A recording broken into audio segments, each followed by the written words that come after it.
누가복음 7장 37절에서 39절까지를 자세히 살펴보겠습니다.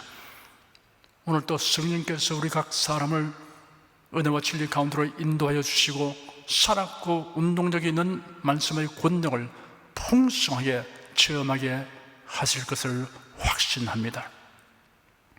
37절부터 39절까지 다 함께 읽겠습니다. 명절 끝날 곧 큰 날에 예수께서 서서 외쳐 가라사대 때 누구든지 목마르거든 내게로 와서 마시라. 나를 믿는 자는 성경의 이름과 같이 그 배에서 생수의 강이 흘러나리라 하시니 이는 그를 믿는 자의 받을 성령을 가리켜 말씀하신 것이라. 예수께서 아직 영광을 받지 못하신 고로 성령이 아직 저에게 계시지 아니하시더라. 본문에 기록된 일이 발생한 장소는 예루살렘 성전이고 때는 명절 끝날 곧 큰 날입니다. 명절이란 유대인의 절기 가운데 초막절이고 큰 날이란 절기의 끝날을 가리킵니다. 유대인들에게는 율법에서 정한 절기들이 있습니다. 유월절, 무교절, 초실절, 칠칠절, 홍맥주절, 오순절이라고도 합니다. 나팔절, 속죄일, 초막절, 혹 수장절, 장막절이라고도 합니다. 불임절, 수전절입니다. 이런 절기들은 모두 하나님을 향한 신앙과 민족의 역사와 정체성에 밀접한 관련이 있습니다. 그렇다면 유대인이 아닌 우리가 유대인의 절기들에 관하여 살펴볼 필요가 있느냐라는 질문을 제게 한다면 당연히 필요합니다라고 대답해 드릴 것입니다. 이런 질문에는 그것이 내게는 꼭 필요한 지식이 아니다라는 뜻이 포함되어 있습니다. 그러나 당연히 알아야 할 필요가 있다고 하는 이유는 그 절기들이 그래도 안에서 우리가 경험하게 될 구원에 대한 모형과 예언적 내용을 지니고 있기 때문입니다. 이러한 절기들에는 구원에 관련하여 역사상 진행될 일들이 미리 다 정하여져 있다는 놀랍고 은혜로운 사실이 계시되어 있습니다. 불임절과 수전절을 제외한 다른 절기들은 구약신경 레위기 23장에 모두 기록되어 있습니다. 불임절은 에스더서에 근거합니다.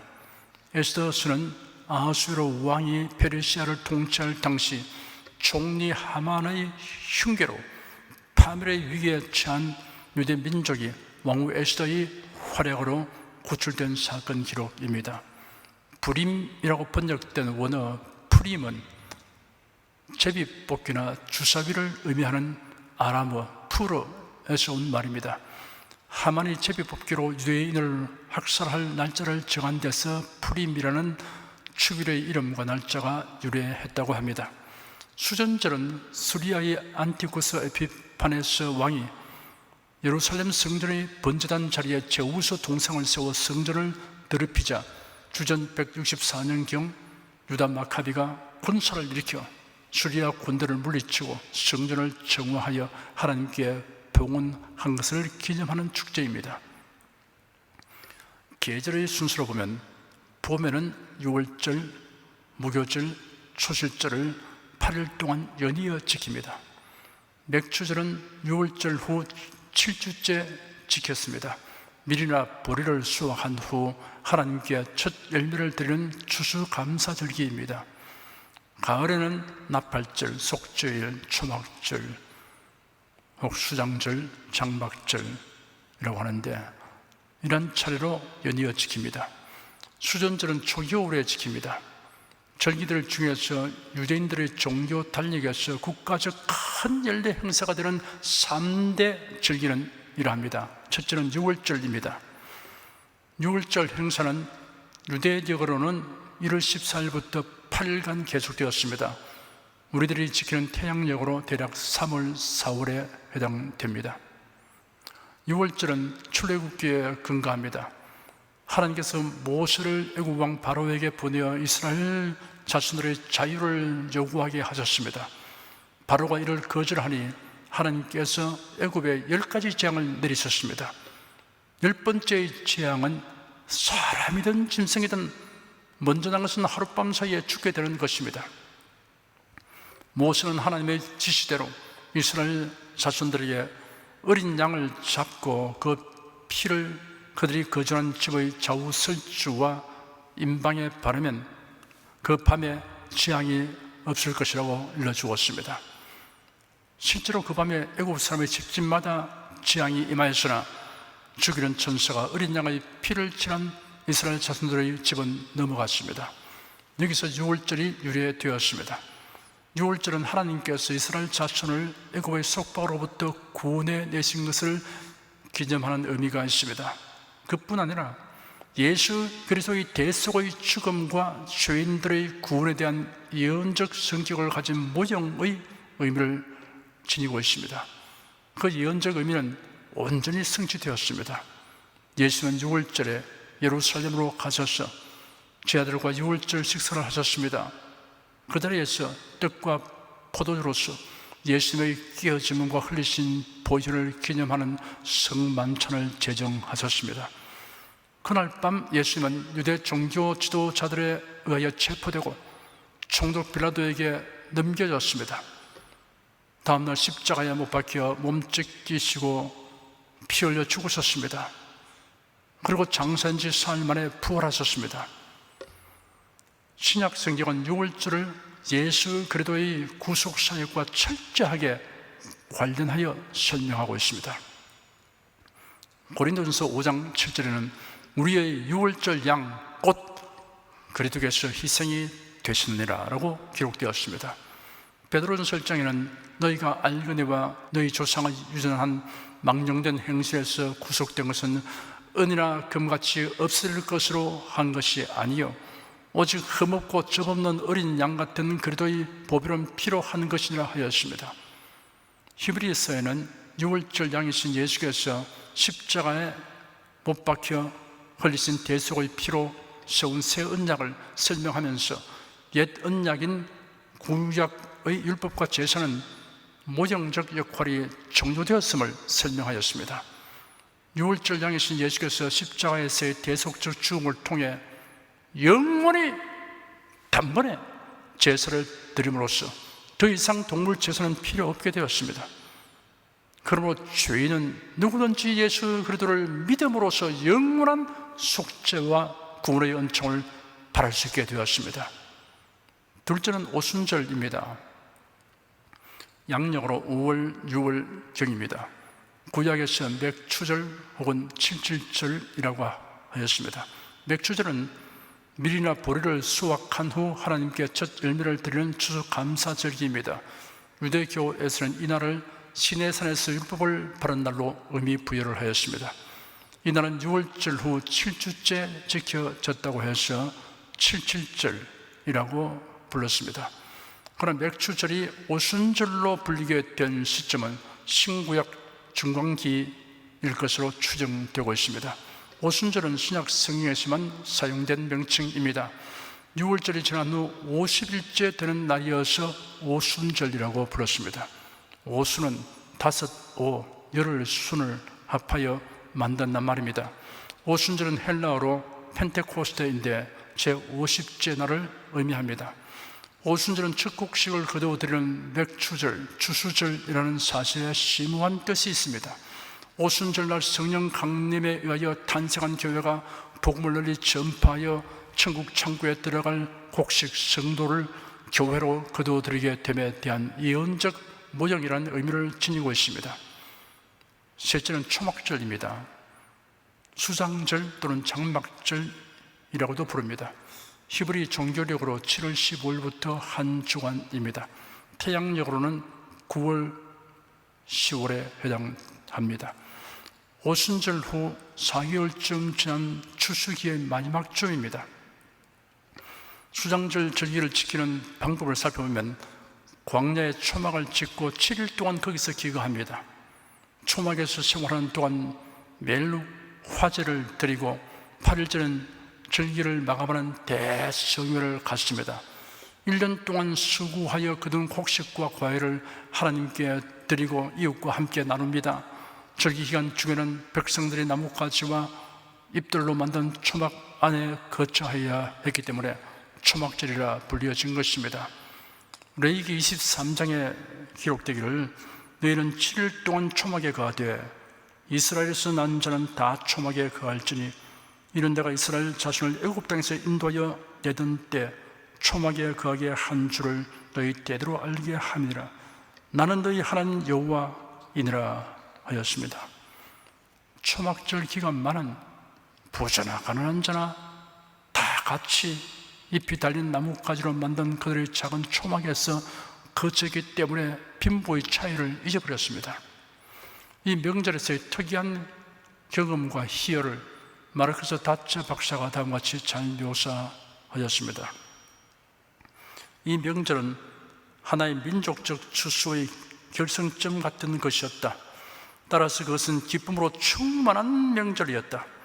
모든 이스라엘 백성들은 명절 차림에다 그 손에는 종려나무 가지를 들고 혹은 지면의 풍요한 결실을 상징하는 어떤 차림을 하고 나타났다. 밤이 되면 예루살렘 성전은 휘황찬란하게 조명이 되었는데 특히 성전 주변이 그러했다. 이 성전 안에는 다만 이러한 경우에만 사용됐던 큰 등이 켜졌다. 이 명절의 가장 인상적인 특색의 하나는 금그릇에 실루한 못으로부터 물을 길어 가지고 행렬을 지어 그것을 성전으로 날라오는 일이었는데 성전 안에서 레위인의 나팔로부터 터져나오는 승려의 나팔 소리와 함께 백성의 할렐루야 소리가 울리는 가운데 그 물이 부어지는 것이다.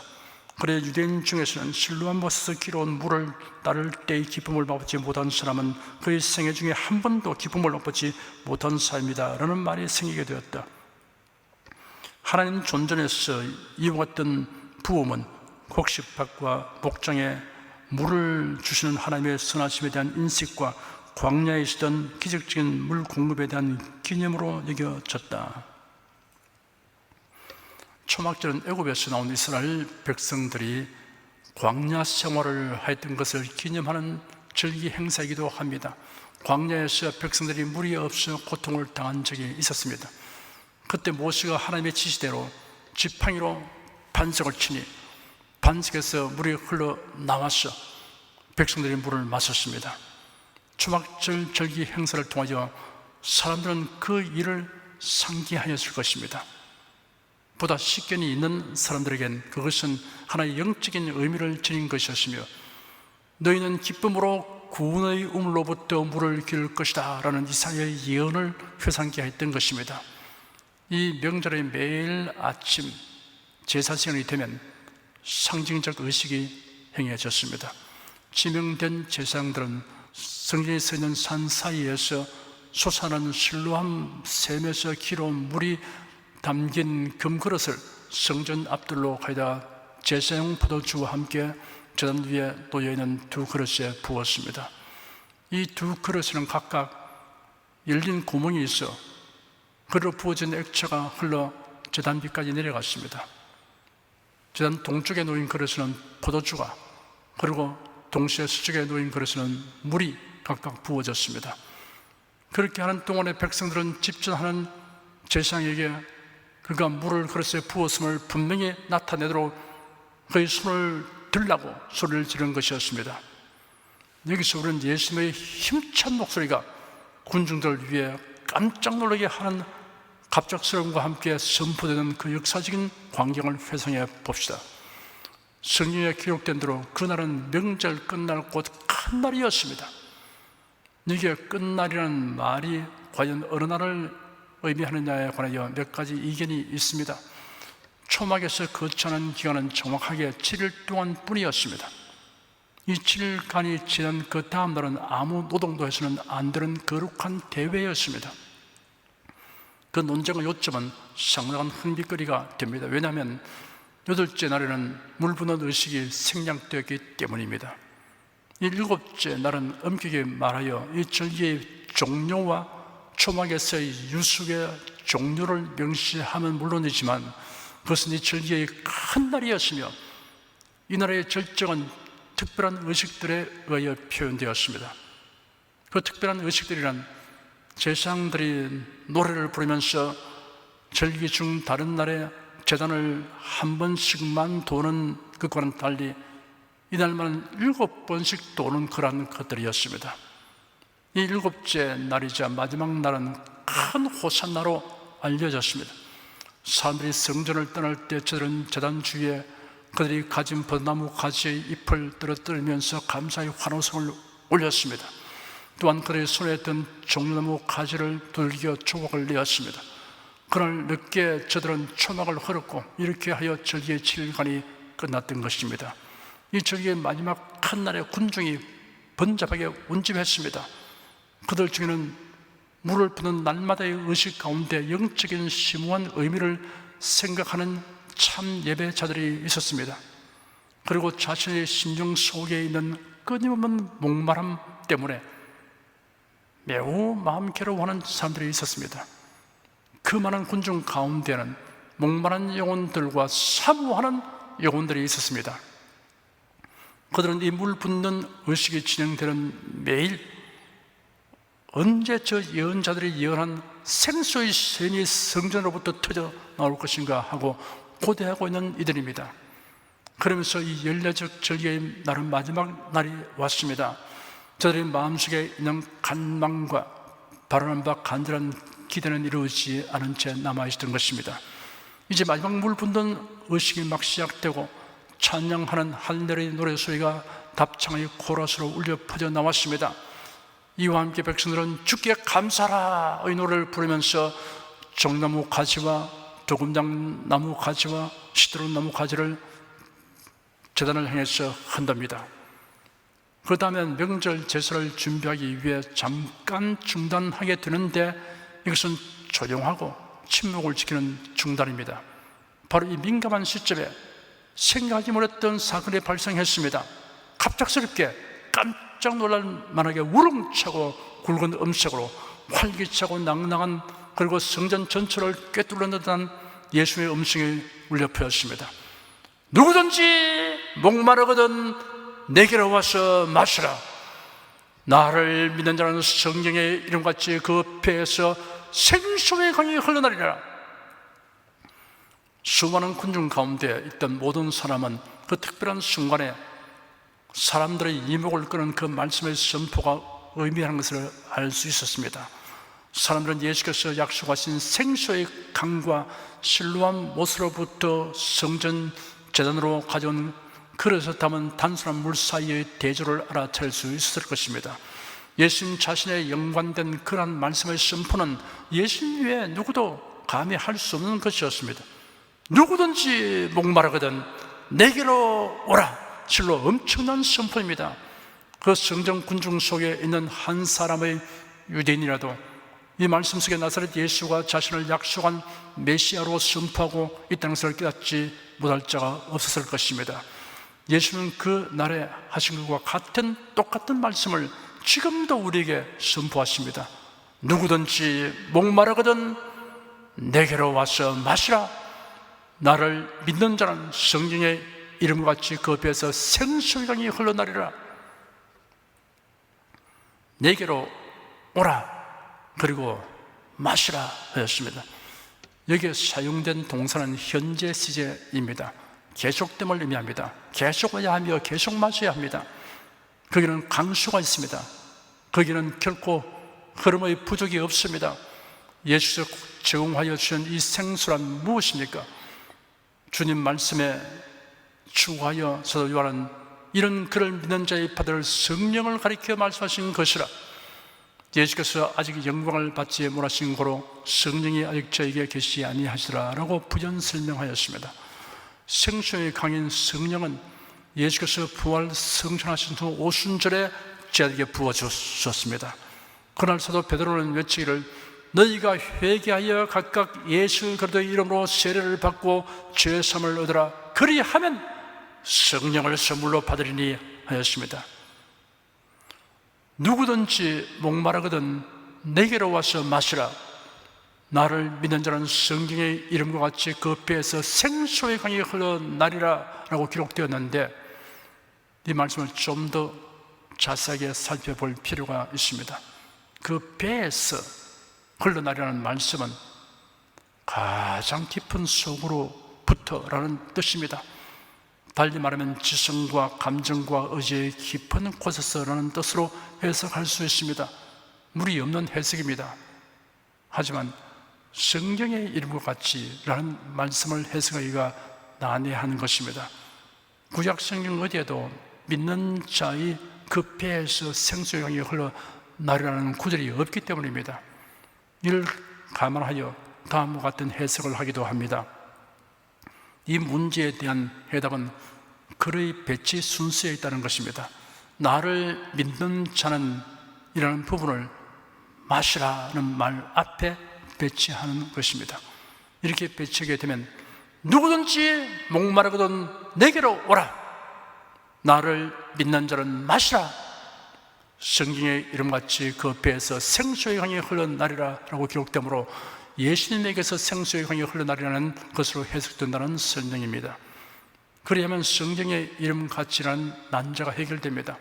성경에는 그리스도에게서 흘러나오는 물에 관한 구절들이 여러 곳에 있기 때문입니다.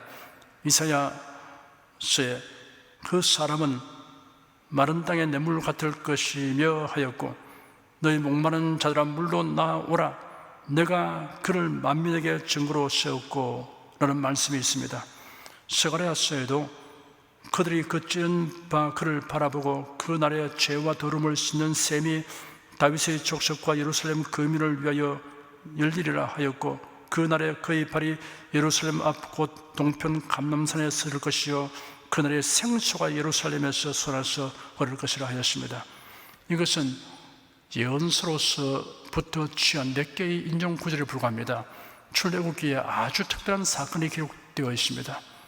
모세의 인도 아래 애굽을 떠나 가나안으로 가는 이스라엘 자손들이 광야에서 물을 얻지 못하여 고통할 때 하나님께서 모세에게 지시하셨습니다.